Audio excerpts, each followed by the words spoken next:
September 17, 2014. I'd like to open up the planning board meeting for the night. I'd like to start with paying some bills.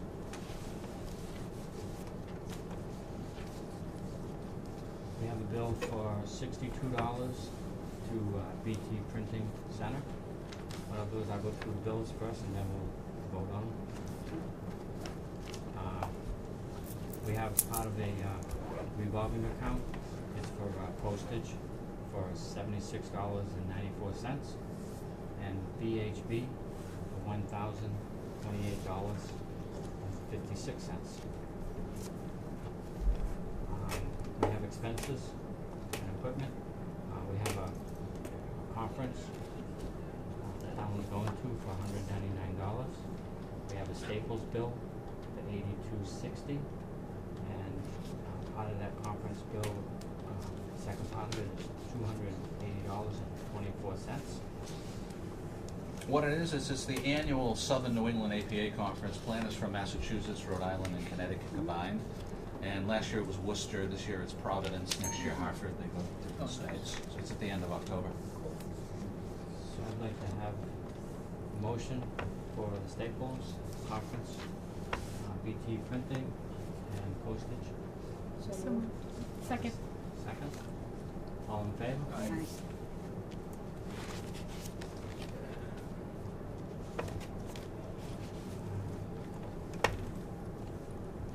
We have some correspondence. It is the applicant of Peter Millette to release a 61A lien on Wednesday, September 9th, 2014. Attorney Cosgrove asked me to clarify the use of the remaining portion of the property shown on the assessor map 54A3, not leased for a photosynthetic array. The remaining land will likely continue to be used as a hayfield in the immediate future, but will likely be subdivided into house lots and sold in a more distant future. This is just the Board of Selectmen from Peter Mullet's lawyer explaining what the 61A is. Town of Oxford Planning Board will hold a public hearing on stormwater management and land distribution permit applications submitted by applicant Mutual Builders Incorporated for the construction of a single family home driveway, septic system, associated drainage, and site grading. The property is owned by Goldstein and Hurwitz Incorporated and located at 84 Millbury Road. From the town of Spencer, a notice of site plan and stormwater permit decisions. Major utility renewal energy ground mounted solar farm. The Leicester Planning Board approved the site plan and stormwater permit with conditions. It looks like they're doing another solar farm. Yeah. And short and sweet this week. Only 3.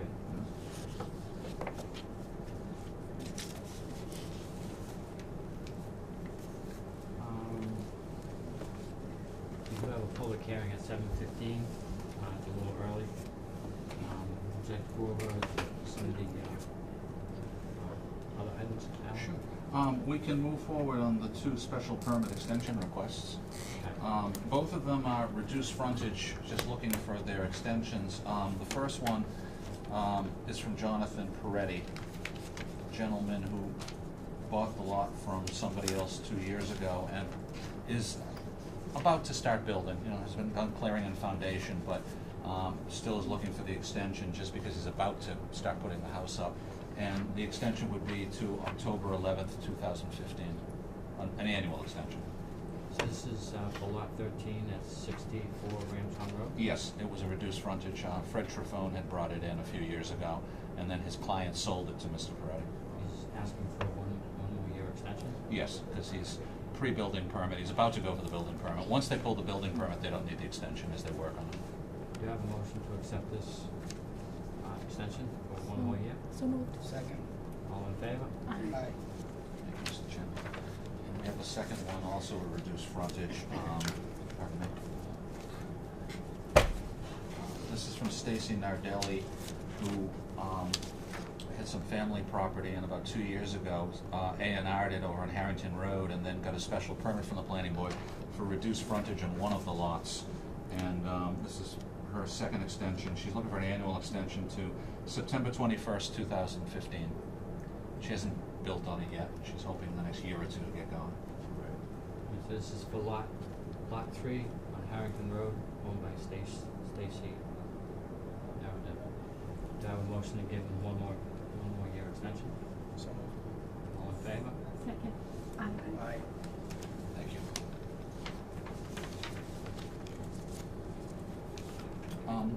Just to let the board know, you still have to wait until 7:15, but the hearing is the Ponican extension, and they've asked for a continuance until October 1st because to deal with the drainage off of the parcel topographically above Mr. DeMassey's, they're sending a field survey crew out to actually get it done right.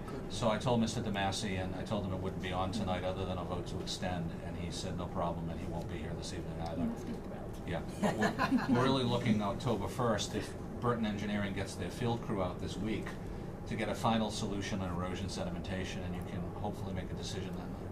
All right. Great. But I'd still wait till 7:15. Yeah. Do you have any quick subjects on growth management? Sure. A few different growth managements, so one or two of them. Just a reminder to the board that at your October 1st meeting, your next meeting, you've got two zoning public hearings. One is the planning board sponsored zoning amendment to change in the IG zone from prohibiting miniature golf to allowing miniature golf via site plan, since we now have an interested person who wants to do it in that zone. And the other one is the petition for a zoning map amendment that was sponsored by Cheryl and Bruce McKissick to adjust the IG zone along Griffin Road to extend it eastwardly across the street, contiguously to the west side zone, so she can then do a future site plan to move their truck facility business from Route 20 up to Griffin Road. Both of them are on for that night. So we have a public hearing for that night, October 1st. Yes. To discuss those, and then upon that meeting, we would make a recommendation for the Town meeting, yes. Town meeting. Yep, and then the board would present that recommendation at the town meeting. Yep, so that's the steps we're taking.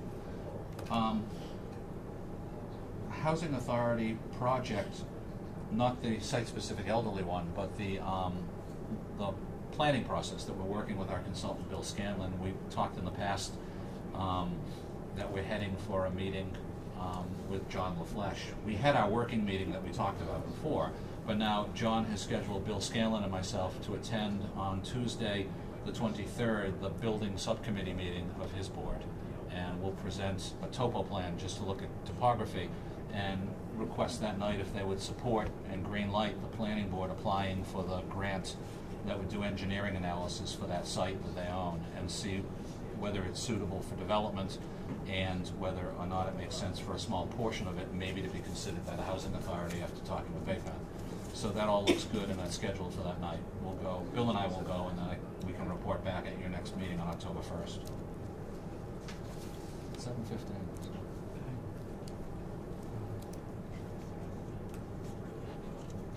Do you have a minutes to read, or just? No, open just it up? open it Okay. Being 7:15, I'd like to have a public hearing for Ponican Hill Estate subdivision phase 3 revision.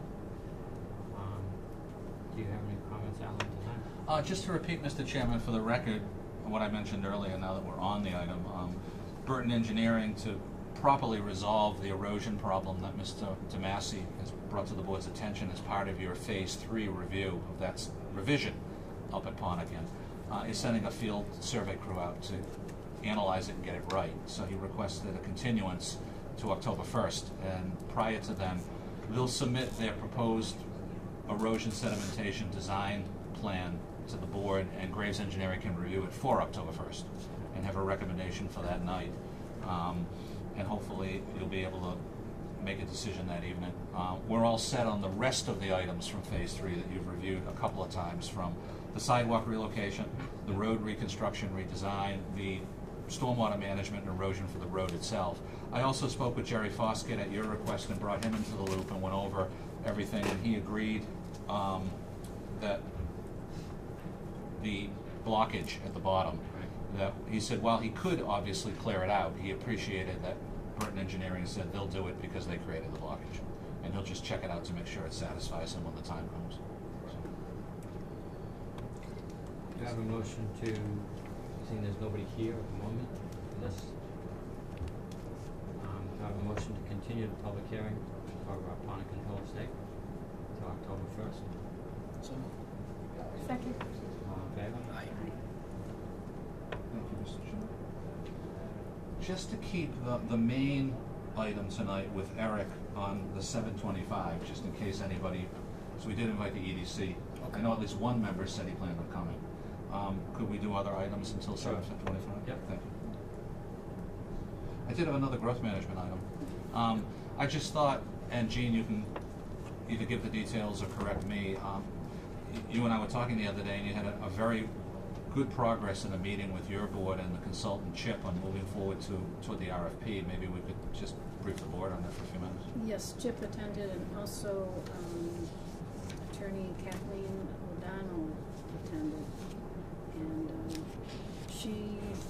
my board had some questions that they needed clarified, and between the two of them, especially the attorney, all the questions that my board had was answered in the fullest. She's a great attorney. It's the first time we had the opportunity to meet her and everything. And I'm trying to arrange a meeting prior to our normal meeting so that we can vote just on the one particular item to go ahead and get the RFP in the works. I mean, it's all ready to go. It's just plucking in the dates and everything and advertising and heading on for it. I did speak to Chip today. He gave me a call, and he had a couple. The scoring process, once you get people to actually bid on it, you have to do your scoring, and you want to make sure that, getting ahead of the curve, that's all set, and run it by Kathleen. And we have DHCD's input from prior into the scoring process. So we're looking at that. As soon as he got it together and ran it past Kathleen, he was going to send a copy off to me so we could go ahead and do that. And the thing is too, which, just because, this is great for us and we're all excited about it and we feel everybody in the world's going to bid on it or give us a proposal on it, that's not necessarily what could happen. Sure. That's why the sooner you can get this package out there and let people see it, hopefully we'll get, 10, 15 people. Reality, hope we get at least 2, just to make sure. You never know what you throw it out there, you never know what you're going to get back.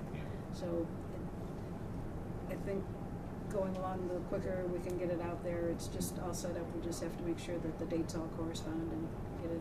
I was just impressed Get it a few out. months back when we were going over the details of how Chip had laid out the steps in the schedule. Once you initiate getting the RFP notice out, it moves very smoothly, step by step, every week or 2. And before you know it, you're interviewing. Before you know it, you're selecting someone. Right. And then you're working with your attorney, Kathleen, to come up with the final agreement for the development partnership. And we'll probably bring her in prior to that step just to help us along. It's the first time some of us have done anything to that extent on the board, so I hope we can get we'll use.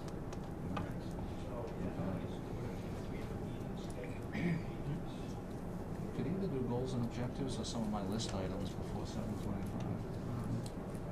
Go through some of your list items, because the goal and objectives Sure. Take long. may take long.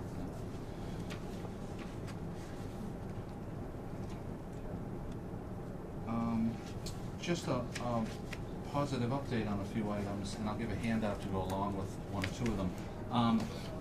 As the chairman already knows, the chairman, myself, Mike Andre from Graves, and Cleve Blair Jr. have been working together the past week or 2 with some abutters regarding tree installation as they finish up the subdivision, Lamb's Pond Estates, heading for town meeting street acceptance. And it's gone very well. We had some ideas for logical adjustments ourselves. A couple of the neighbors wanted things adjusted, and they understand. We don't eliminate trees, we just move them a little bit for common sense. And I just wanted to share with the board a very complimentary email from one of the abutters today, giving thanks for working with them. And if you look at the bottom of the email string and start to the top, I thought it was very nice, and she said in her final statement, "Thank you so much. You have helped take a bad experience and make it good again. Loving the Charlton life." I just thought it was kind of nice. Very nice lady. And what Blair is scheduled to do is, in these final locations, put the trees in. Also get the paving, final coat pavement in the next week or so. Our as-built plan should be coming in the next week or so too, which will go directly to Graves Engineering. And then Graves will go back and forth, heading right to town meeting. One request I wanted to make for the board, clerically, just to refresh everyone's memory, plus I think, Ross, you weren't on the board the last time we did one of these. Right. Under state law, the steps are, we work with the developer at this stage to button up these items right up to the town meeting. I mean, I've worked in this community and other communities, the day of the town meeting is still tweaking a few things. But on a parallel track under state law, prior to town meeting, the selectmen hold what's called a layout hearing. And Clea Blair has submitted that request. Mary Devlin scheduled it. It's scheduled for September 30th. And we don't have another planning board meeting before then. What we normally do is, we send a cover letter comments to the selectmen for their planning board's recommendation. And it's usually a cover letter from the chairman attaching the Graves review report, which we'll have between now and September 30th, which will list the last few things they're buttoning up in the field, and recommending that the selectmen vote to approve the layout subject to the as-built plan and these final items that Graves lists, and then we keep working from that September 30th date for the next 2.5, 3 weeks till town meeting, just to button up. Very routine, every project goes that way. So I'd request this evening that the board just agree that the chairman will do that, because I'm not sure, after tonight, because we don't have another meeting for the full board to review whatever the specifics of the Graves report is. So that motion to follow up with what Alan just mentioned. Yes. Second. All in favor? Aye. Thank you. I think we're good. We're right there, 7:25. Do you want to come up, Eric? Yeah, great. That was Comfortable wonderful. seat. Be able to do that. I appreciate the opportunity. If I can, Handouts too. if I could summarize for a minute or two and then Yeah. turn it over to Eric. Eric Smith is the principal planner from Central Mass Regional Planning, and he's our project manager on our DLTA Village Center project. So if I can summarize for a moment or two to refresh everyone's memory. As you know, the board applied for and received a grant several months ago from Central Mass, and the grant is Eric's staff time, the value of a staff time. And your request was, since one of the priority development areas we prioritized with Central Mass last year was the Village Center, this was a great planning opportunity to jumpstart and see if we can breathe some life into progressing on village planned development planning. As you know, initially in the 2007 master plan, we recommended creating a village district, which is a smart growth, modern, common sense, mixed use type of zoning that maintains the integrity of a village area, such as where we're sitting, but also allows smart growth in the future so it doesn't just decline blighted. It balances it and it's innovative and creative. Rather than the previous zoning, which was nothing but residential, single family, and it really wouldn't over time maintain the life of the district. You'd probably end up over the years, people knocking down houses and proposing things that you say, wow, we remember the village district, it's too bad we lost it and its identity. Then out of that master plan, you worked for a few years with VHB and Ralph Wilmer, our master plan consultant, and we headed to town meeting, and we created the comprehensive village district, the zoning map, and the section of the bylaw. Haven't done anything for a few years, and you've seen one or two little nice things happen on their own. Ken LeBlanc came in, and we did his request an extension last year to expand the village district south and to add that former nursery site that someday he'll come in with a villagey sandwich shop. The convenience store, Swadia, across from the post office came in, and because of the village district, it's designed to fit in design-wise, very villagey, with that brick facade, the nice paneled facade, the paned windows, the 6-foot-high vinyl fence instead of chain link, and every little bit helps. So now we're kicking this off tonight for the fall. Tonight's an orientation, and then, as you know, we'll have some other sessions we'll talk about later tonight as we go out of here. But I want to stop talking. I just want to do that as an intro and turn it over to Eric. I really have enjoyed working with Eric all summer at our staff level, giving him information, working together, brainstorming together. I learned from him too about Village District Planning that he's been experienced, done some great experience on his part in other places too. It's been a wonderful two-way street, and I hope we just continue it through the fall on this project.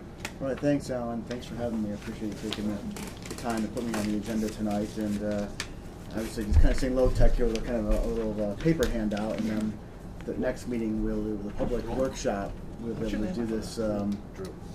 I think at your senior center facility. We're doing this next. Yeah, that way. I No, can- the senior center No, downstairs. downstairs. Yes. Downstairs, yeah, downstairs. Remember, I come to the right place next time.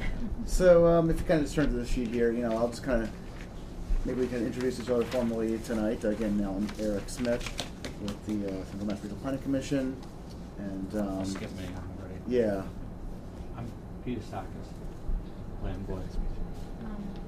Patsy Redlack. Jean Vincent. Ross Lemansky. hi Ross, pleasure to meet you. Nice to meet you too.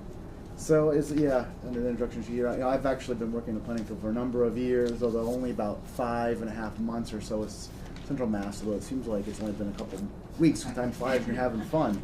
I worked at the regional planning level, both at the Montechusett region out of Fitchburg and then up in Keene, New Hampshire, southwest. Also worked at the town planner level at Ashburnham and town of Maynard over by Concord. And when I was assistant planner in Mashpee for a number of years, I actually met Bill Holtgren at a historic preservation conference in Harvard. That'll be about 17 years or so ago already. Time really flies. And of course, living in the Cape for all those years, it seemed like it was like the end of the world going to Harvard. That's a Cape Cod view of the world, of course. But since then, obviously, I've had a chance to move out to Worcester County and work. But coming out and meeting Bill, actually was familiar a little bit with Charlton before I got assigned to this project. So I think it sort of works out well for the town having somebody familiar with the town previously. Realize we don't have anybody from your EDC tonight, but I'm sure we will at the next meeting, and we're going to do a lot more outreach beforehand. So for my advertisement part of the meeting, so he mentioned DLTA, that's District Local Technical Assistance Program. It's been around since 2006. It's funded under the under state law, and it allows CMRPC to provide technical assistance to communities for any subject within regional planning expertise. And I think it was last year,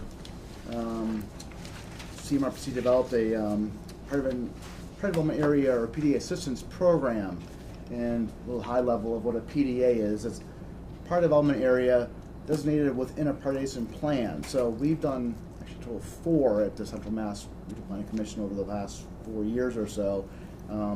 But Charlton was part of the Central 13 partition project. Maybe some of you are familiar with that effort previously. And not only did you locally identify the Charlton Village Center as a local priority, it actually was scored according with the planning process as a regional priority area. Not every one of those locals made it to the regional level, but you guys did for this particular area. And Alan, working with the board, of course, submitted a DLTA request, and the idea is to do a village district assessment, and we're also going to focus on 4 properties of interest, and I'll go over those a little bit more later this evening. And it's a 25-hour technical assistance project, and we agreed early on that we would take it in the second half of the calendar year, 2014, which works out well for your timetable. So in terms of the process, we're basically going to be establishing a baseline understanding of the current conditions. And like I said, I have been kind of working with Alan behind the scenes. We came out in August, met out here, nice fall, Yes. and it's Friday afternoon toward the village district area. And then from there, be able to do an assessment and analysis. I'm also reviewing your existing planning documents, like your master plan, your zoning bylaw, other plans that are important I should be looking at. And from there, that will lead to a series of recommendations and next steps. That would then lead to a draft report put together with your comment and input. Then we can then get the final report done by the turn of the year. Series of meetings are budgeted in this project we put together, scope we put together. So I had an overview kickoff meeting way back on April 30th, but that kind of gave me the framework of what we want to do, outline the path forward.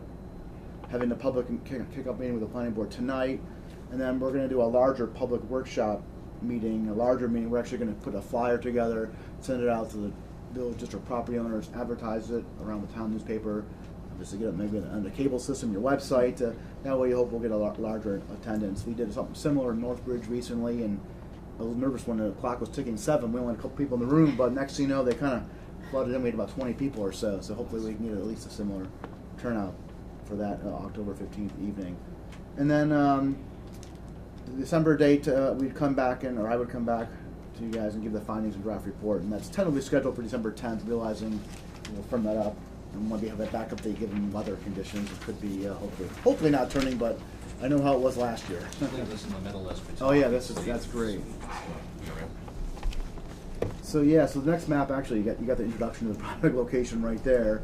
And this map here is the village actually in purple, and I kind of did the outlying areas because some of the properties we'll be talking to, particularly the Miller property, is actually currently outside the village district boundary, which is a good segue to the next map. So we have 4 properties of interest we'll be focusing on. I'll go over those individually. Besides the general assessment, we're going to focus on the Miller properties. They actually own 2. One which is right on Main Street, and then they have a piece way in the back off of L. Stevens Road. LeBlanc property already mentioned previously. Overlooks has about 25 acres undeveloped land across from their developed property, and then the final one is the Carpentier property, which is off of Old Worcester Road. Behind the old South Mercedes Bank site, Okay, yep, between the sisters and the bank. yep. So doing some already, background assessment information gathering, you can see from this map, land use. So this is Mass GIS land use from 2005. It's not extremely current, but given the scale of development here, there hasn't been much change. And so you can see along 31 in the center where there's the historic residential framework with the common, and of course you got the library and the town hall on either side.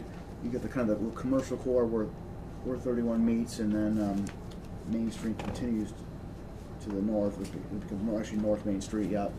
Overlook on there, and then some of the interesting crosshatch patterns are either cemetery or recreational facilities, and some of the wetlands also show up on that map.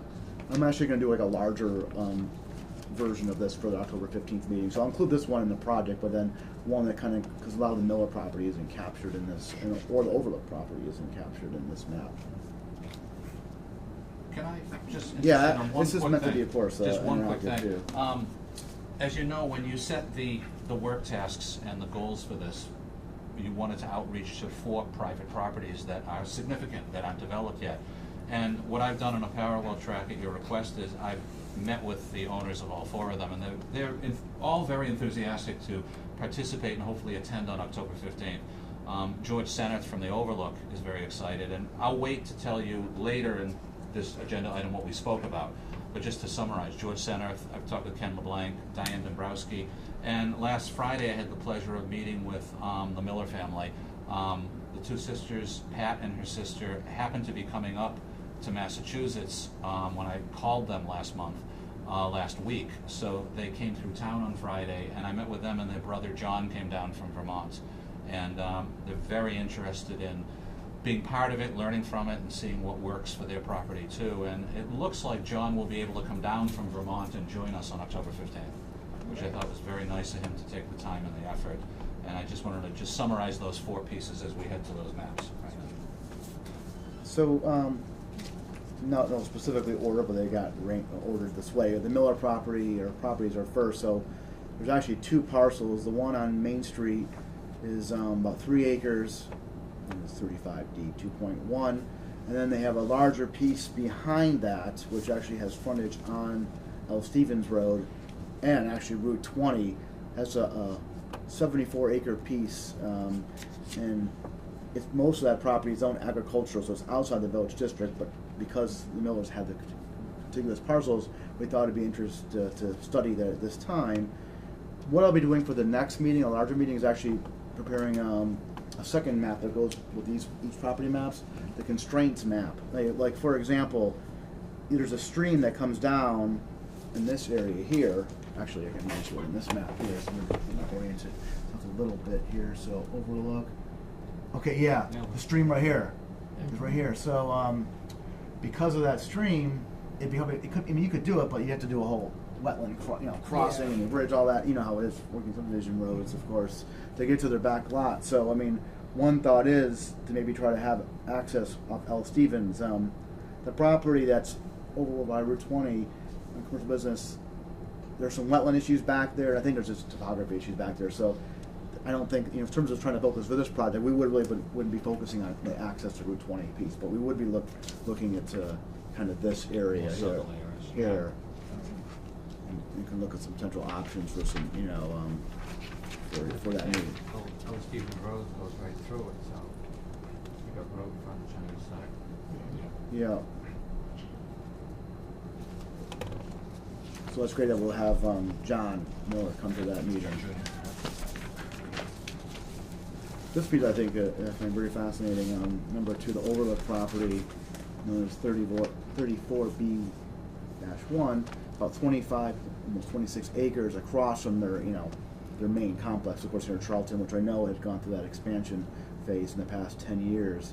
Because last time I was up there before visiting it for like a old home meet Sonic Day, I think, in the summertime. Yeah, I We went do it there once a year. Yeah, in the summer, probably like in 1999, I went there, and so went back was in the summer and was seeing the results of it, and also those senior cottages in the back weren't there at that time either. Yeah. So it's pretty impressive what they're able to do.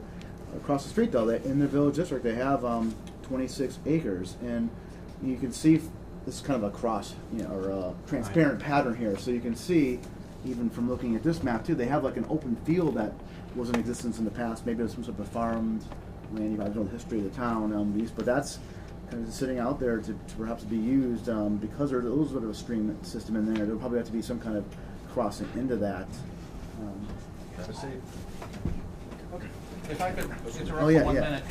Rich Kayer has just joined us from the Economic Development Commission. Welcome, Rich. And this is Eric Smith. We started at about 10 minutes ago. Just keep going. Yep, And he's thank just you. walking us, tonight's an orientation, he's Yep. walking us through the handout of the overview of the project, and we'll head to it more of a working workshop in October. Okay. So we're on page 11 right now with the handout. Page 10.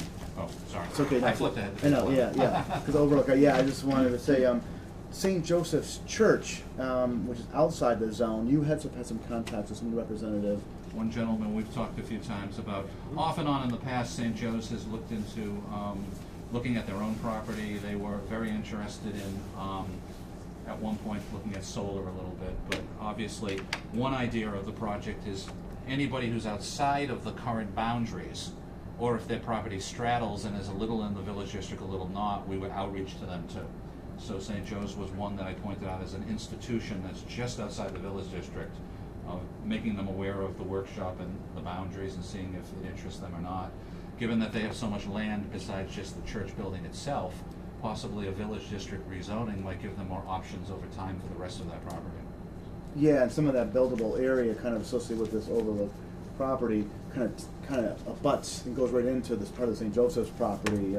I actually also looked behind your police station and thought maybe down this area, but it's all wet back there, so Right. that's kind of out of the question. Again, the constraints map that we have for the public meeting will help illustrate what's potentially available for development, what's not. So the LeBron property, which is one that you actually worked with the property owner and rezoned, extended that to cover that 1.5 acre parcel. Sounds like he already has some ideas of what he wants to do with the land in terms of the sandwich shop idea. And of course, I actually zoomed this one out a little bit more to show, you get the rec fields right down the street. And it seems like plus the other rec fields is just across the street behind the library, he, I think, has got a bit of business opportunity here. And so what I was going to do with this project for this property was kind of just outlay what zoning could do and some of the setbacks, and maybe kind of give you an idea of the parking and it's a little bit of a kind of conceptual layout. And Ken also said he's interested in participating because besides his own property, he said, as he learns what else can and may happen around it, it could give him some information to make the right decision on how and when he moves forward. He's very busy this year in Southbridge with a couple of site-specific projects, but he said next in the pipeline, as he gets farther along in 2 Southbridge projects, is to turn back to this property in the next year. So he was very interested in the timing of the project, and he'll participate too. Oh, that's good. And then the Carpentier property is the 4th one. Of course, their family is behind the Carpentier Plaza, and they have about 3 acres. Behind you, said right behind the Southbridge bank, Worcester Road. And when I was looking at the environmental constraints layer for this one, it was interesting because you can see shows what looks like a stream running through the property there. And so I actually came back out with Alan. Specifically, I wanted to go take a look at that piece, and I guess there's some history of him actually filling that in. And the Conservation Commission is aware of it, and so they like wouldn't make that property subject to river protection, for example, because stream's already buried. There's already kind of a past thing that happened. Yeah. And but obviously, for terms of development on it, it seems like it's a prime development property. The proper engineering assessment would have to be done in terms of civil engineering, structural, and that type of assessment. But it seems like it's a prime. It really seems like that's like a prime property there. So those are the 4 properties. Feel free to put any more input about those tonight and the next meeting too, if you get some more thoughts. So for the previous planning effort assessments, we are and will continue to review the following documents and kind of assess them as part of the report and even as part of the October presentation. So the May 2000 Charlton Community Development Plan was prepared by CMRPC. Particularly Bill Scanlon was one of the key staff members who we're still working with, and I actually know as well. That was kind of the first identification of the Village Center District concept kind of being fleshed out in the public planning document. And you guys have been really busy with development and the boom in the 2000s, and when the 2008 Master Plan came around, you had VHB take the lead on that. You actually had them go back in and do some additional work and actually have a whole chapter address the Village Center zoning district. And ultimately, that led then to the zoning district being adopted, and of course, like you mentioned, actually being expanded with the Levant use, for example. But as I go through, this review process, are there other documents or plans or previous planning efforts that I should be aware of? I mean, I have been reading some of your marketing materials and understand this is the historic district, and this is actually a national registered district versus a state 40C district, which you have over by the Ryder Tavern. Yeah, North side. North side. So so I'll be able to assess that as part of the process, and I'll actually talk about the historic district more at the public workshop. But if you can think of anything else that we, I know Alan's not sure give you anything else, but I just wanted to throw it out there to you guys if you knew of anything that I should be taking a look at. So the zoning of the PDA as part of the development area in the vicinity, I was noticing as I was doing my mapping work, and this is a good illustration of looking at the map here, that the map of the boundary development area was actually coming out, it's just the same boundary as just the historic district area, which is the overlay, your Charlton Village Historic District overlay. But it really tended to be the whole entire Village District, the current configuration of the Village District, which is the green. And so we're actually analyzing the whole Village District zoning as part of the assessment, and we could actually make a recommendation that CMRPC change their PDA boundary in the planning document as part of this process. And we're also reviewing zoning of the surrounding districts, particularly that are around the 4 sites of interest, especially the Miller property having an agricultural district designation. And then it'll be nice because the assessment and public workshop will help gauge feasibility of the expansion of the district concept, which we've been talking about today, like with St. Joseph's and the Millers. Because so what I did, I took, I didn't do the Route 20 zoning here, or actually I think I did because I had the community business, don't I? So actually, A little bit of a little bit, yeah. So I just kind of took a look at the lot area requirements, where because you had the historic built character of the Charlton Village Center, and trying to preserve that, you have the 10,000 square foot lot area, which is less than the other zones, with especially agriculture, low density residential. That would make sense, and corresponding, with yard setback requirements are in accordance with them having a more built-up type of zoning district village and a more rural with the other districts. And then it kind of compares how your community district and the community business lays out as well. Even the heights are a little bit different in terms of the requirements, and even the building coverage in the village district. I have taken a first crack at looking at the zoning and district and just giving it some initial thoughts, which I actually did run by Alan already. So I was looking under your agricultural, floriculture, and horticultural uses, and I know with the local food movement we are trying to promote more ag-friendly zoning, but I saw how greenhouses were allowed by right in the village district, and I was just thinking, like, if somebody just comes in tomorrow and pulls a Birmingham that pops up like a greenhouse, and maybe not in the most appropriate designed way or placement, that all of a sudden you kind of be scratching your head. I So just want to follow up. We're not talking about a home having a greenhouse in their backyard. We're talking about a large greenhouse commercial facility. Yeah, that can make a difference for the next meeting. This isn't to be a commercial type of greenhouse. And so, one thought would be that if you do tweak some zoning in the future, to perhaps make that a site plan review. That way you guys could take a look at that in terms of design, placement, considerations. And then there were a couple of uses under the business uses I thought maybe would grant some further assessment, like dry cleaning establishments and laundromats are allowed by right in the village district. And again, because of some of the types of character with laundromats and just different things. Anyway, your aesthetics are important in the village district.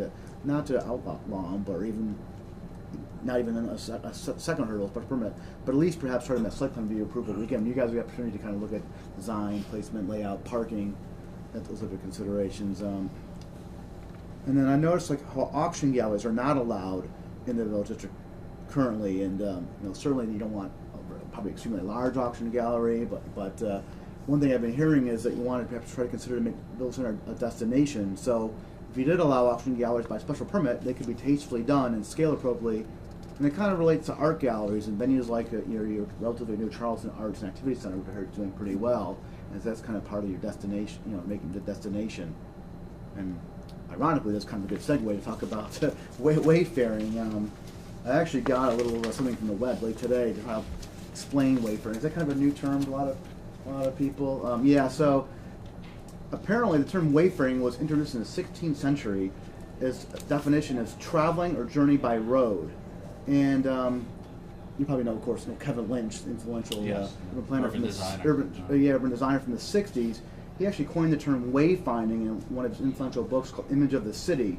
He defined wayfaring. That kind of relates to, or wayfinding relates to wayfaring. Wayfinding is a consistent use and organization of the definitive sensory cues from the external environment. And ultimately, it kind of has to do with being what they call an environmental graphic design, or having graphics and signage help bring people from points wherever they're going to get to specific destinations. And there's actually something that's an eligible activity under one of the state grant programs called the Downtown Technical Assistance Grant Program that the state currently has. They run it every single year. And my former employer, Maynard, actually made use of it a number of years ago. And if you're driving along some of the, there's no highways in Maynard, but like Route 117 is like a big east-west road which goes from Leominster to Waltham. You'll see these kind of signs directing you to downtown Maynard, and they have parking there. And here's an example actually with a sign kind of going along the roadways. And Hingham was another good one, whereas Hingham, they had the Derby shops. It was a big popular kind of strip mall-ish kind of a development, but they're really trying to bring people to downtown Hingham, and so here they had a plan, even trying to get people from Route 3 into the downtown with their kind of traditional design signage system.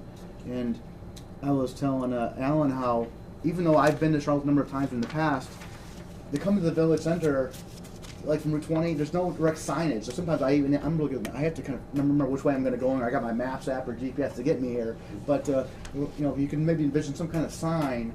And you have usually add, Graveside here, you got the Charlton Arts and Activity Center, you got certain things here, but you can try to bring them off of Route 20 to come down here, and eventually help. I want to jump in on a quick comment. Please, do. As you know, every year there's a statewide planning conference for planning board members at Holy Cross College. And last year, Patty Ridlack and I went to a particular session that was on village wayfaring. And we kind of looked at each other saying, it's not just wayfaring, it's village wayfaring. And they had 3 or 4 examples, and actually Eric and Trish from Central Mass were in the same audience with us. Yeah. And it was very interesting to see the examples, not the examples Eric is giving us, which are new tonight, but a couple of small communities out in the western part of the state. And that kind of introduced me to the concept of, getting more comprehensive in a village setting specifically. I thought that was really interesting that there's now a trend out there in the state. When you've got a center of town like Charlton, wayfaring is an element that is becoming a high priority for planners. It's kind of neat that it's a trend. It's not just something for 1 or 2 communities. Yeah, and it's interesting how that really is a new thing. I mean, one of the things that says in this little paper here how the word signage, for example, only appeared in the American Dictionary in the 1980s, and environmental graphics, signage, wayfaring were barely used a couple decades ago. So it is kind of an emerging concept, and it does seem like there's an opportunity to kind of bring people here and help your businesses and your establishments that are here. So we'll talk more about that at the next at the public workshop as well, because I think it's educational. Even I'm being educated. I was sort of reading that little kind of cheat sheet I found today.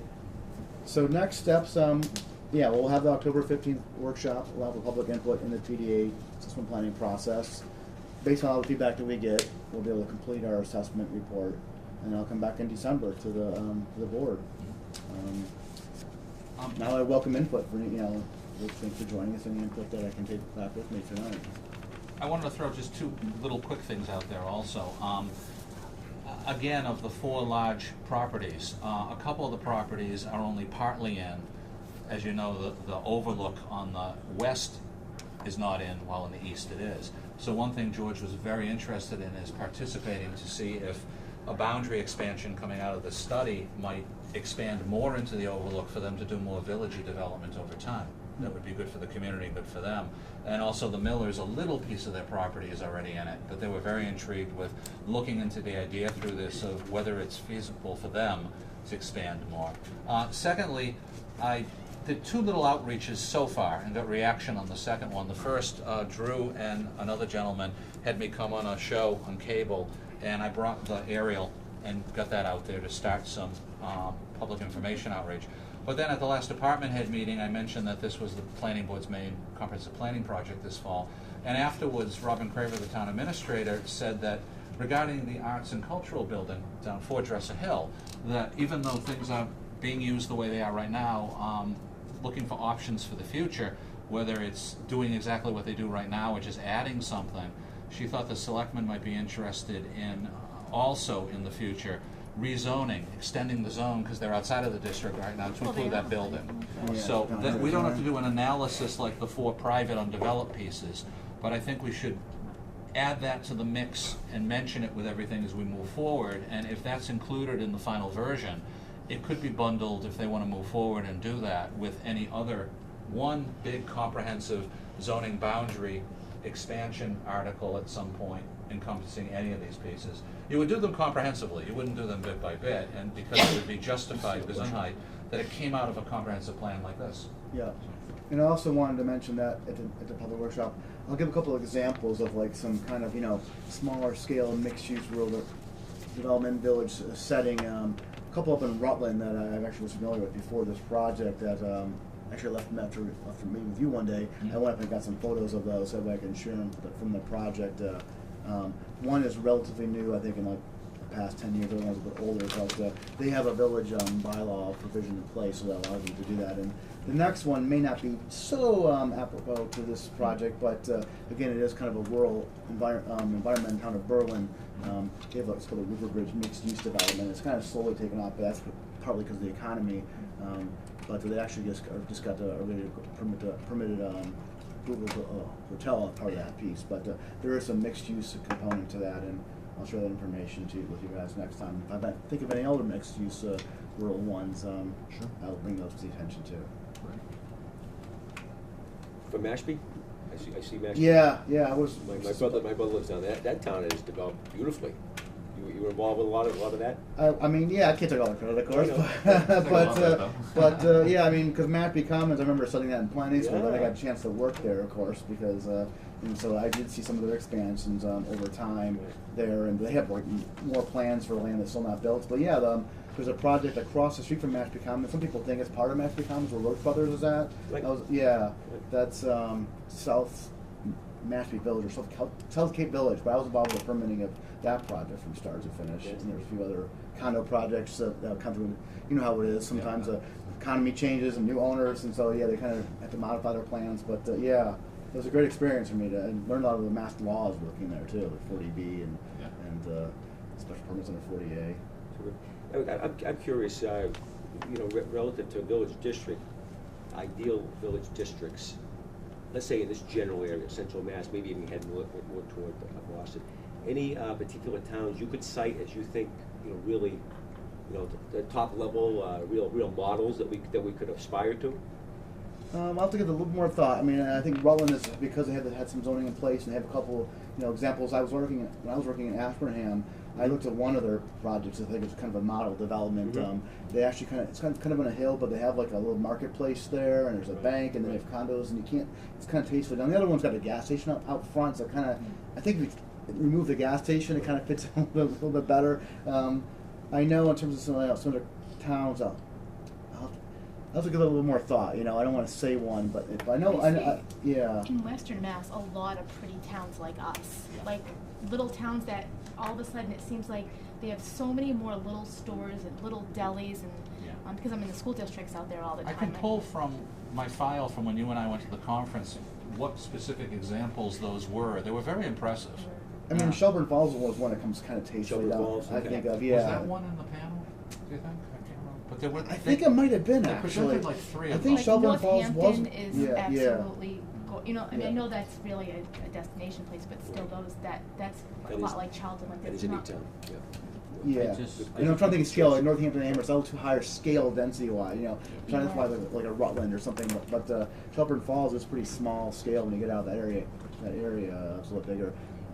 But we'll pick our brains a little more. Sure. I was trying to get that presentation, but had a hard time. Really from this, downloading it? from no, from just even getting it from the CPTC people. Really? They didn't post it on their webpage, huh? Oh.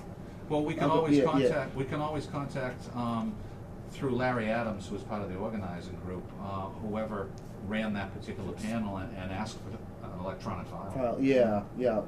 So we got a little time to do some homework on that. Okay. A couple of weeks ago, I actually went for a ride out to Shelburne Falls on a Sunday, and it was crowded. It was a nice day. A lot of little restaurants were there. Of course, you got the bridge and all that stuff, the Flower Bridge, and it's just a quaint little ride. Yeah. And they all those examples started at some point. They were at the same level that we are right now. Right. And you jumpstart it with one or two things, a small sandwich shop like Ken LeBlanc's, maybe a mixed use like Diane's property. We also talked at the last planning board meeting, and you've got the information, that the transportation wing of your office just did a pedestrian and bicycling count through the center of town, and the planning board was very impressed at the last meeting how, even though the numbers are small right now, they really spiked in that range on a Saturday, which means that there's a lot more in-town activity on a weekend, that if you plan some village-style development in the future, you get that draw, that interest from people who are in town and have the time on the weekend. You know, it's all that comes together. Yeah, that's a good reminder to me, actually. That's in my notes previously, but I'm going to present that information as part of the larger presentation as well. Show those facts and figures, you know, not just vehicle counts, but actually pet and bike counts as well. And you have, a couple of large properties and a large institution in the Overlook. I mean, all these things can little by little come together and evolve the village district in a win-win way. Smart growth development combined with maintaining the character of the district. Me and about 100 other parents are at the fields behind the library every Saturday and Sunday, soccer and baseball. I'm there from like 8 to 12 because I have 2 kids there. And I'm like, well, how great would it be if there was a shop or a sandwich, or even a coffee place to be able to walk through to that was kind of, not, I mean, I know we have the Dunkin' up there, but one of those little coffee shops that have like, the muffins or something like that to kind of hang out at. And speaking of back to you have that trail system, which you actually have on that map there, but I actually went walking back there today because I wanted to see where it goes, but there's no signs to kind of direct you again, so that kind of gets back to the wayfaring signage. So I took a couple pictures while I was back there, and I'll show that. Hopefully it was just starting a little dark with the sun setting, but if not, I'll come back and take some better pictures. But I wanted to kind of integrate those signs into the wayfaring. I actually want to take a picture also on Route 20 for the meeting and show that there's nothing directing you into the village center up in that area. Wayfaring can also get a little specific too. I mean, it can direct you to a village district, but you could also design some wayfaring signage to get specific to a particular use or activity, or an item of interest such as the Cultural Activity Center, even Grizzly Adams Historical Cemetery, if you wanted to do that, that type of thing. Yeah. So there's a lot of that part as a planner interests me very much as we look more into it through this project, because as Eric said, and he identified it for us, there is a grant program with funding from the state that the fact that you go through this study and use it as justification to them, you're pretty competitive to possibly get some funding down the line and be able to do something with Wayfaring. Yeah, she said, you know, if you just put justification why, you know, you would need it, you know, it would be eligible. So, yeah, and I think, you know, you got a good chance. My feeling is in the village district, particularly right in the center of town, some very well-designed cluster housing, condo-type housing, and also restaurants, I think would be terrific. I think that would just change the complexion of the town dramatically. Because you have to have a reason to go to the town. Yeah. And I give you a great example. I was just down just outside of Philadelphia this weekend with my wife. My son bought a place down there with his fiance, and it was just outside Philly.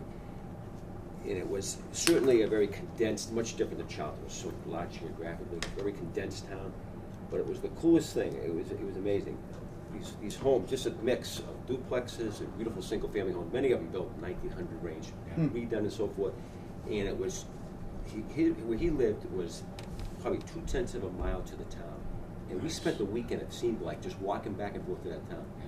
Restaurants were incredible. They had all different types of restaurants. They're actually building a complex there, even though if I lived there, I lived in one of these homes myself. They had, I don't know if this would work in Charlton, they had every Saturday, here's the town, the main drag, right behind here, they have this huge farmer's market. It's incredible. Everyone's at this thing.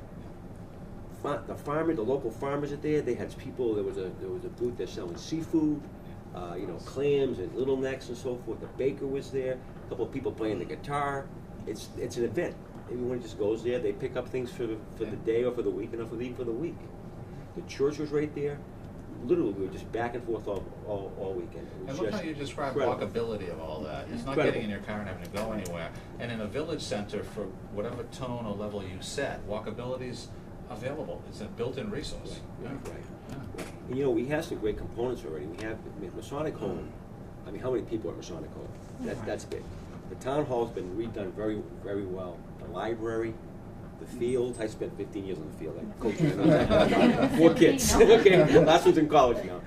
I know all about that. It's all great stuff. St. Joseph's. I think a great idea would be to have an access from St. Joseph's across the Masonic Home land onto Masonic Home Road.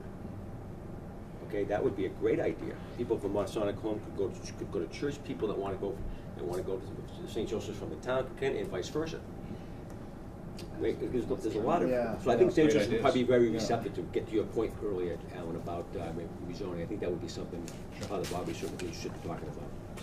What was that name of that community or village in Philadelphia? It was actually in New Jersey, and it's Collinswood, New Jersey. Okay, yeah. And I tell you, it's really something else. Nice. It was very, very impressive. You guys don't have a farmer's market currently, do you? I mean, not in a They've major... done a little one in front a few times in the past. I haven't seen it lately, have you? That was. How many It's- years ago was it's- that ever advertised? It's 'Cause a I little more don't- I- difficult, I think, in Charlton. Yeah. You have to drive to the market. And this particular college, people are walking. Most of them are walking. And I think if it's a component of doing other things at the same time, like you just described, Rich, it works. Right. You can plug in. My wife and I were just talking about this at dinner. I was just picking her brain for ideas. I said, if you could design a village district, where would you put it in the district? And we were talking about stuff like this. And she said, an idea, for example, you have like similar to what they do at Poetic, you know, with TEDS. Let's say you had a let's say you had a nice deli in the center. Let's say when Charlton might, you know, expand the deli and so forth. You could have a section where local farmers bring their goods, right? And that's kind of neat. You go in, pick up some nice fresh, you know, meats and so forth. You go, gee, from Charlton Orchards or whatever. That's the latest and greatest. You know, that'd be kind of neat. You know, I think that would be attractive to people West in town. Brookfield does that every Wednesday afternoon. Who does that? West Brookfield. Oh, on the really? Common. Oh, sure. really? They Sure. have all different vendors coming in. Keith even has, Oh, Keith has a booth? yeah, or he did, yeah, I don't know if he still does, but peaches and apples and just everything, and then That's on bakery Wednesday. from Spencer, Five Loaves. Oh, yeah. Perfect. Yeah, I visited They, that place. That's not they too went far out now. there, they set up every week, and Yeah. it's, I think it's about a good 6 weeks that they do it, and it's Nice. just Wednesday afternoon, and that's where everybody's at. Yeah. Makes it It's too attractive. bad that Francesco's didn't come center town. I understand Route 20 is Route 20. I mean, that area, but Yeah. that would have been fabulous to have like a bakery or something like But that. but that type of use, you're right, is something that you would hope as we plan like this, will eventually come to be. That you're thinking of the right types of uses that Right. jumpstart each other and build some And just think about some all the energy. local families and what we do, and really we're such a sports town where, especially the weekends, where everybody's really downtown. And you've got those And resources there's no in the place to village go. area, so it's part of the planning. I know. You're right. Right, exactly. I think that from the planning board perspective, you already do it, I'm sure already, I think a key, no different than what we talk about when we develop in 20, it's gonna be about the aesthetics of it too. The look is so important, you know, the storefronts, Right. the colors, the landscaping, plantings and that kind of thing. That's huge. I mean, it's no different than looking at a Route 20. I mean, there are certain towns on Route 20 going toward Boston that are horrendous. Others Yeah. are really attractive. I mean, true, and we think about that all the time at the EDC meetings. Well, Yeah. CVS is a perfect example. I think that we really pay attention to that in this town. Oh, yeah, it's right behind Oh, yeah. Ross that, We a do. quick story Yeah, we to do a great job. refresh memories and one or two people here that weren't participating. When the CVS came in for the site plan, the first night of the public hearing, because it went for about 3 nights, they unveiled an artist rendering, and it was typical urban steel metal mirrors, and the planning board laughed and said, it looks like the one at Webster Square in Worcester, and we're looking for something more villagey. And he said, I'll come back at the next meeting. And the one that you ended up approving, although you made a few tweaks to it from what he initially submitted, when they presented it at the next meeting, the architect for CVS said, this is only the second time we've done this type of small-town village design. A community in upstate New York last year had the same request that you made, fitted in with a village type of style, and they based it on that, and then you tweaked it a little further. So you were kind of a leader in taking a large national chain, styling it to your village. I mean, you've gotten off on the right foot from the very beginning. You just want to build on it, basically. And that was about, what, 7 to 10 years ago in that window? I'd say somewhere in 7 to 10 years ago, Yeah. yeah. 7 or 8 maybe, yeah. Well, it's an exciting project, Gary. Great, well, thanks, yeah, I'm Honestly, glad you got excited about it. I'm It glad really you- is. You're Yeah, kind of yeah. coming in, this is kind of virgin territory. You're coming in at a great point. You know, we do have an opportunity to really do something extraordinary, I think, in town. And Alan and I talked, I give Alan kudos for spearheading this over the last few years, and again, Thanks, we have Rick, but it's great, all of us great together. opportunities to do some great things here. Alan and I were talking about the idea of having some kind of cluster-red housing, where people could live by, walk to the village, but also that would be people who support the businesses too, that live nearby, and besides making it a more destination from people from afar, yeah. Right. Well, people that's, look, all ages actually like the idea of coming home from work, leaving the car, and not having to get back in that car till the next day. Just walk to whatever, maybe a restaurant, whatever, Yeah. So, At least I would even rather drive to Charlton than now we drive to Auburn or Sturbridge Absolutely. to go someplace. Yeah, That's yeah. so Absolutely. even if I'd rather drive 5 minutes than 15 or 20 minutes. absolutely, Even, absolutely. So we'll do some good outreach, heading for the workshop, the same type of outreach we did when you first held a workshop on village district zoning a few years ago, and you did have about 15 or 20 people that evening show up, which was nice. Everything like that Eric had mentioned earlier, I won't repeat it, but I think those efforts will get the word out. And we'll everybody tell a friend. Yeah. You know? yeah, make a change. And people are watching tonight, hopefully we're already marking down our calendars, Right. Wednesday, October 15th, and you and I will get together in a week or two and work on that flyer. Yep. And Jane will help us get it out, appreciate it. Fantastic. Okay, thanks so much, okay, I'll you. see you Thank guys you. next month, all right? Thank you. Okay, take care. I'll leave those extras with you too, Oh, okay? thank you. Trish says hello, okay? Trish Oh, says good. hello Oh, too, fantastic. yeah. Great. Thanks so much. You're welcome. Alicia wasn't here, and we'll get her one of these. Yeah. Can I ask Drew a technical question? He gave me a PDF, I have an electronic file of this. If I gave it to you, could you, I know on cable sometimes still things flip. Could you run it through? Great. If you can tonight, give me an email, and I'll just head it to you tomorrow. Absolutely. Thanks. Thanks. Good night. Oh, sorry. They could just run it at times and people could flip and just see this and it gives them an early orientation. Absolutely. Yeah, great. Absolutely. Thank you. Carl is here under the new business, so wanna chat with Carl right now? Sure. Yeah, sure. Why don't we do that? Carl, come on up and, I'll introduce, as we talked at the last meeting, as we talked before, Carl recently sent in a letter, being interested in the vacant planning board alternate seat, and I explained the process is, when people come forward, the board interviews them and initially, votes their support, and then the board goes to, under state law, the selectmen's meeting, and does a joint appointment to fill the vacancy. At your request, at the last meeting, afterwards, I had Mary Devlin, do the cable posting, that the seat I is saw open. that the Yeah. other night. So you saw it? Yep. So it is It posted. is posted. So, Carl is here for an interview. Very informal, laid back. That's right. Give us a little background, what you do for work and maybe your interest in town and, Yeah. So or getting too just personal. to start at the beginning, I've lived in Charlton for almost my entire life. Okay. I work as a civil engineer for a little company in Paxton, Quinn Engineering. As part of my job, we do work in municipalities for private developers. For municipalities, we do reviews on behalf of planning boards in other municipalities. I have my engineering license, so I'm PE, if you've heard of that. Yep.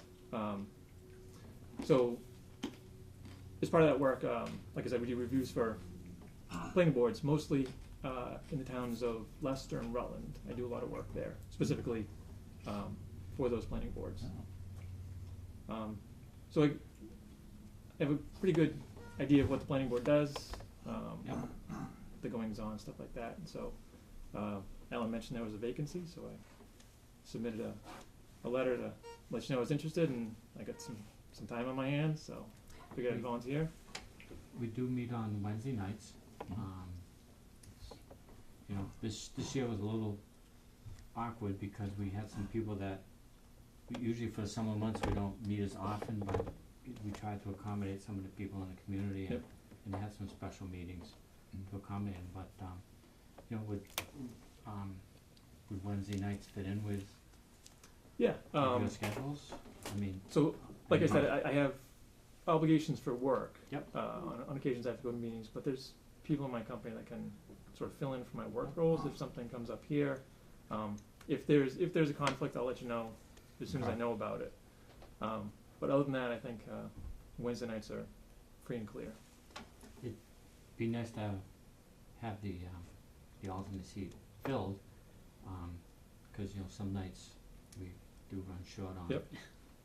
Yeah. on making an The agenda. quorum and stuff, yeah, quorum, and that happens. it would work out, and you presently live in Charlton, correct? I do. So your interest would be good to us.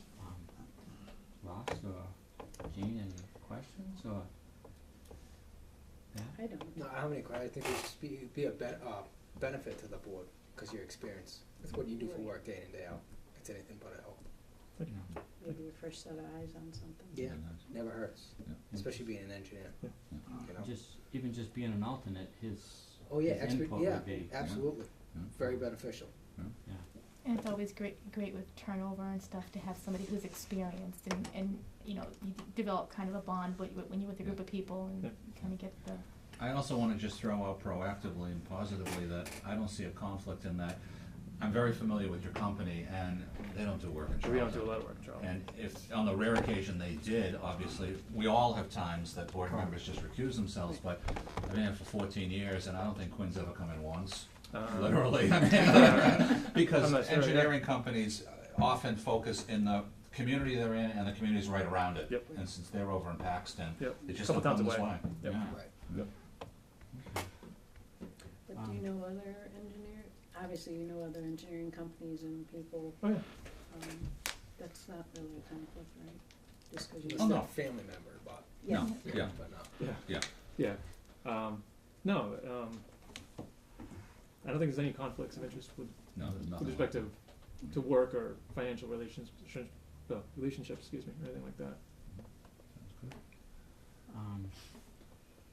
Just one procedural item. Mary Devlin's required to run the notice for X number of days, and the notice period will end tomorrow. No one else has come forward. You could, if you wish tonight, if you want to handle it this way procedurally, vote your recommendation, and Mary can go to scheduling, subject to the fact that there's one more day, and if someone else comes in, we put everything on hold. Right. Or if more than one, you never know. Right. We would, at a future planning board meeting, interview everybody and then make a decision based on, ranking them and choosing one. So it could move forward under those two options. If nothing happens after tomorrow, you don't have to meet again because you're comfortable. If something does happen, you could do it that way if you wish. Or if you want to just wait it out to October 1st, either way, it's your choice. Just wanted to just lay out that one more day is open. We can also get the ball rolling, right? Right. Yeah. And That's then, what I'm and then if something happens to pop up, then we'll Yeah. deal with it then. But, Okay. Seeing that it is only just one more day, it's been out there for a while, so. there's a huge interest, and then there might be a whole line of people, but, How many days did it run already? 13 or something? I'm not sure, Mm. I did see it the other day on cable. So, I'd like to Have a motion? make a motion that, we wait till the proper amount of days listed, and that we make a recommendation to, appoint him as our alternate. so moved. Second. All in favor? Aye. Okay, Right. we'll see what happens over the next 24. 24 hours. Sounds good. And, then we'll, make a recommendation to the selectmen to Okay. have you appointed as, Yeah. tentatively appointed as the alternate. The way the joint appointment goes is the night that they schedule it, the planning board goes, meets jointly with them, and the alternate candidate, or if it was filling a vacancy, goes too. Yep. So we just let you know well Okay. ahead of time. Very good. Right? All right. Thank you. Appreciate That's your it. time Thank you, coming guys. in. Thanks. Thanks Appreciate for- it. Thanks for Good having night. interest. Thanks so much. Thank you. Mind if I take this? Oh, no, please, Okay. please, absolutely. Pass it around. It's good to be here. See you guys. See you later. Back on your schedule, the next item is the annual planning board goals and objectives. Right. Just to refresh your memory, in your packet and handed out the last meeting were copies of the draft, and this is the time of year you always just finalize it. And we always understand that, obviously, even though it's a template for the next year until next fall, things are gonna come up, as you know, that you'll be working on, involved in either reactively with development or proactively on planning efforts like the village thing that you just can't plan for, but this is just, a blueprint heading into the next year.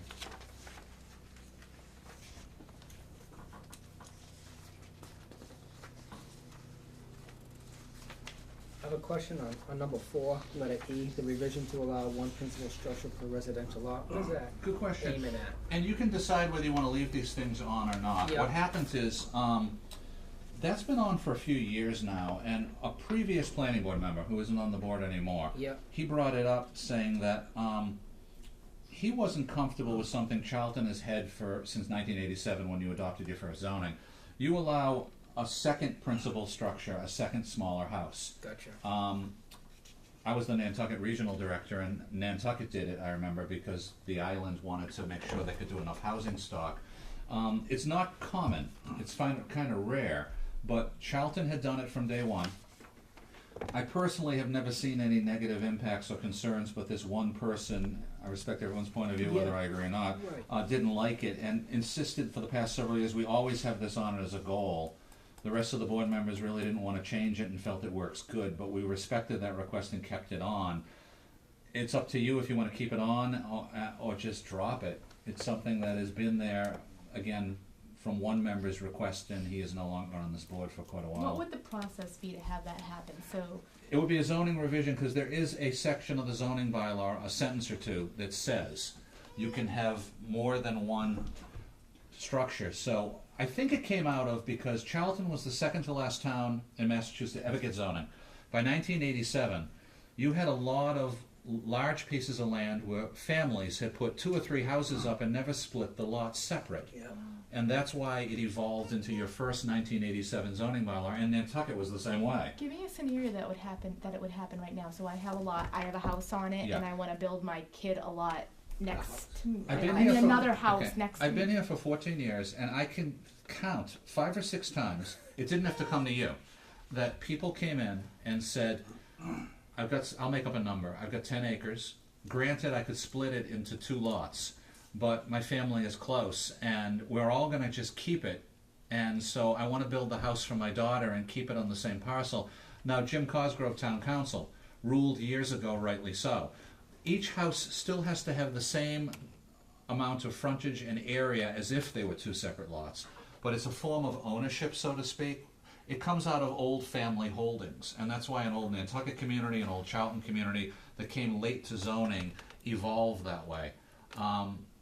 Every once in a while you get an A&R that comes in that is splitting something from way back when, that's a couple of houses that pre-zoning did it this way. So you've kind of preserved that old way of family combined through the original 1987 zoning bylaw, and someone who left the board a few years ago, it always bothered him and he always wanted it on this list to consider. People still have to follow the rules. So you said that they You need just still have to follow the frontage and rules. everything.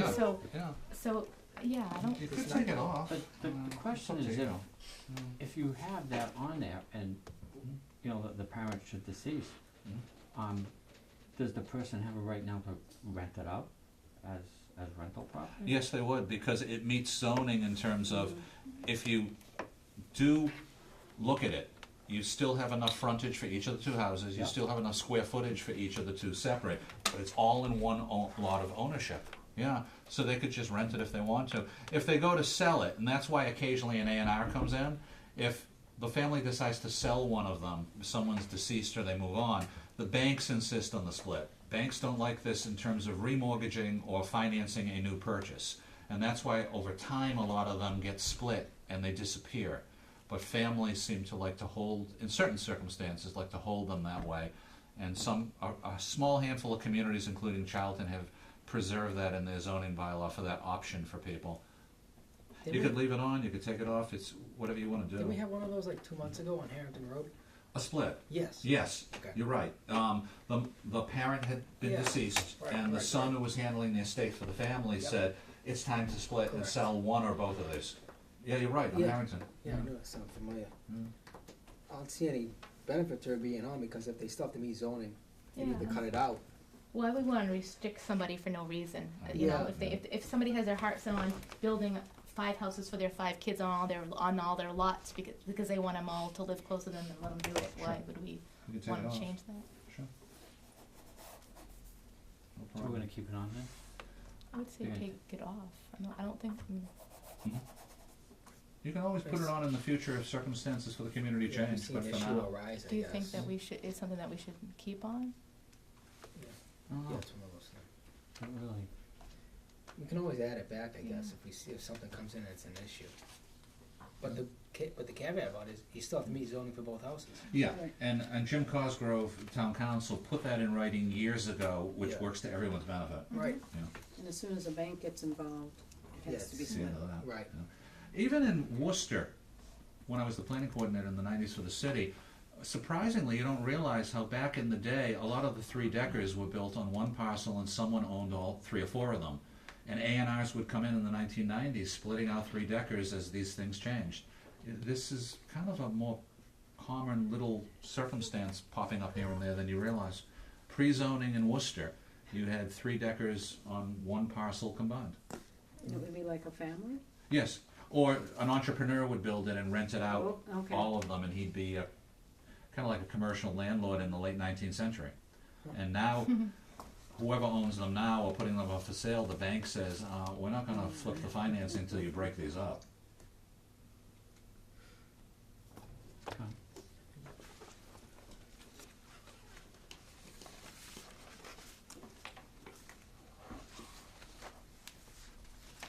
Do we have to vote on? You would vote, and this isn't a formal declaration, it's just, you would vote that you accept it in final draft form as a reference outline as the year goes by. guidance. And you, something you use as you move forward through the year? You wanna make a motion, or do you wanna subtract that one part, or? You Yeah, would you- take that one, I yeah, mean, so- unless you one feel, thing if is anybody helpful with feels it. that we need that, I don't, Makes sense. Alright, you're crossing one thing off the list. One less goal. that'll be four E. You achieved something Yeah, already. 4E. Okay. So then, do we have a motion to accept the rough draft as proposed with the exception of 4E? So move. Second? All in favor? Aye.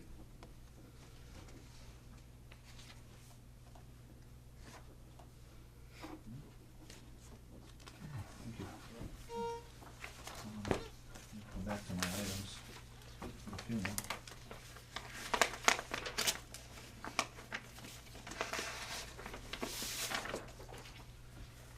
Just a few more items, Mr. Chairman, under my working list. Just a reminder, I mentioned that next Tuesday evening I'll be with your affordable housing consultant at a meeting. But at the same time, at 6:30 PM, just a reminder, is the all boards and commissions meeting. I'll post it for you in case more than a quorum of you go. And again, the chairman will give an overview, and Mike Lally from EDC will do the EDC one. Okay. So that'll be that. I just wanted to pull a plan. Other members can go if they wish to go that night. Yes, sometimes other members go. You could all go if you'd like to. That's why I just play careful, and I'll post it for you tomorrow. Yeah. Yeah. Fantastic, thank you. I want to pull, for the next item, a plan to just go over something with you for a couple of moments.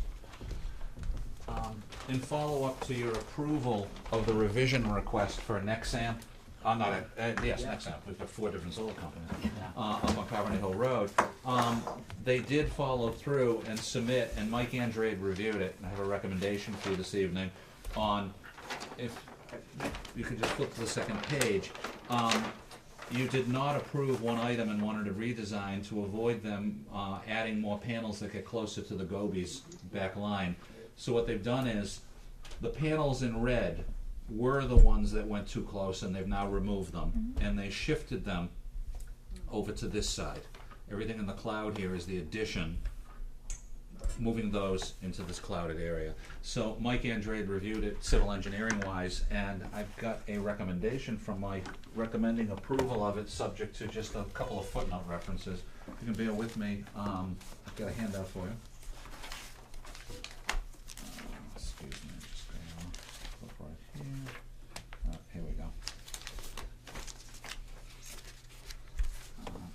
Here's Mike's, from yesterday, September 16th, here's Mike's peer review of the field resubmittal. 1 to Ross. Thank you. Yeah, you're very welcome, and 4 in this direction. 1, 2, 3, 4.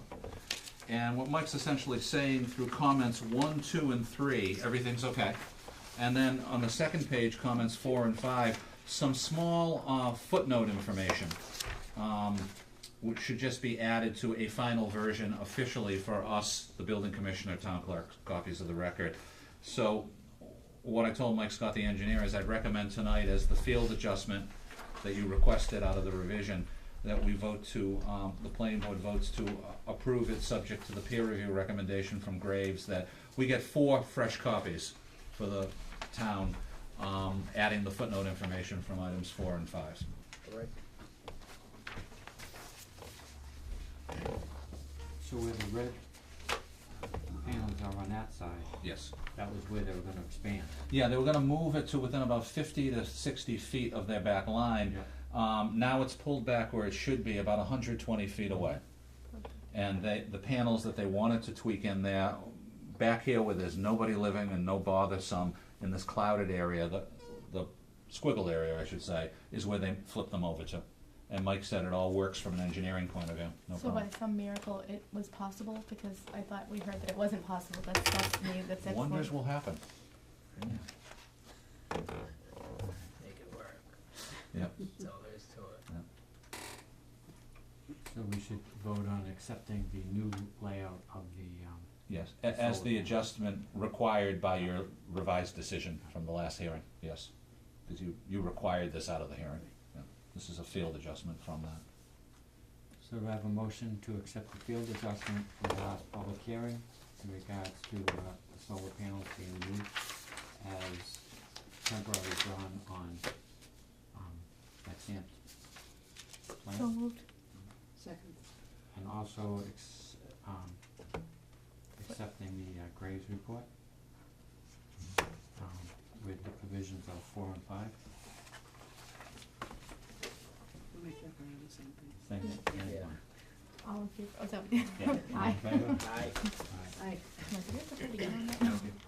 I just wanted to mention, received from Cheryl Boissonneau on behalf of her and Bruce Cobby, who are the abutters, a very gracious thank you email after the hearing. I just wanted to share it with you.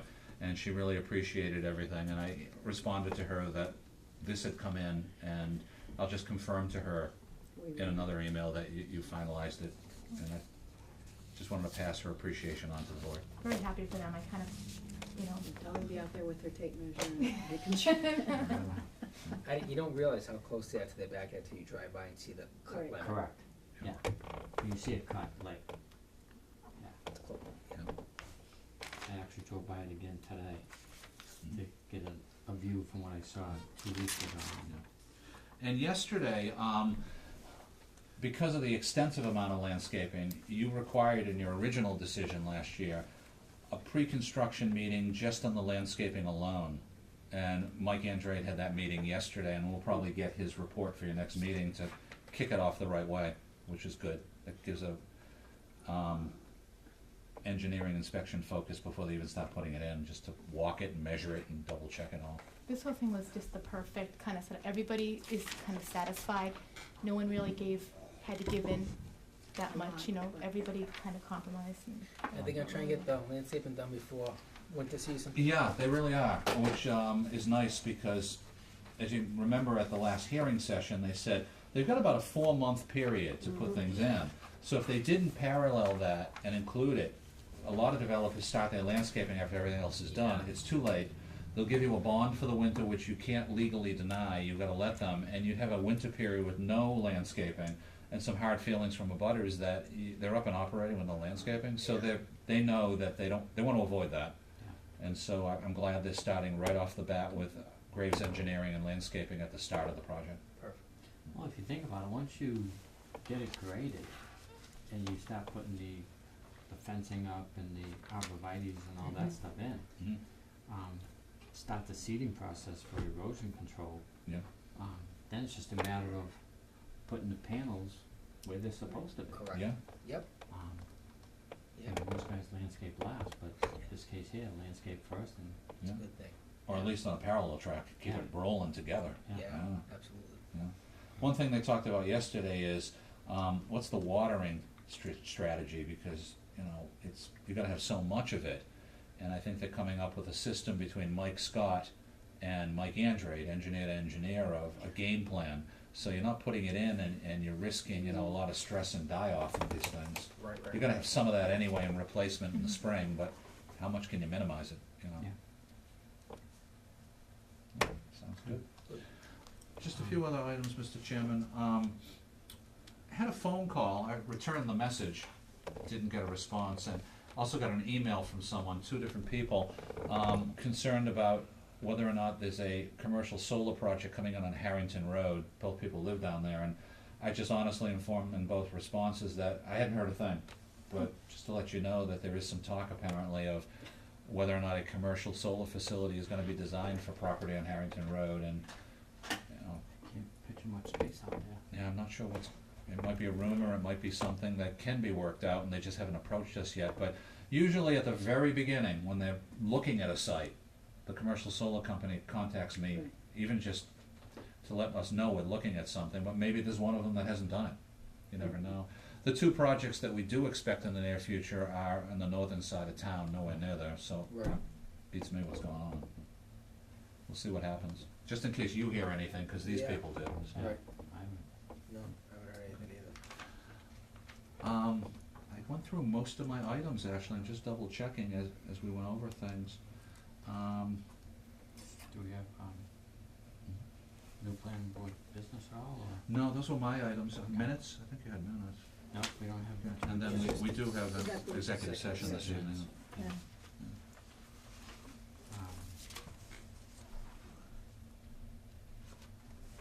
Basically, we've pretty much gone through the list here, and Yeah.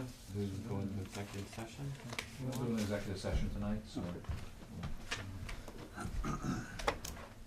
That, that concludes the scheduled agenda, of this meeting, and we'd like to, go into executive session. You get Paul aboard. Yeah. Do I have, like, the whole board to go into executive session? Ross? Yes. Jean? Yes. Patty? Yes. And myself, yes. So I'd, like to shut down and go into executive session.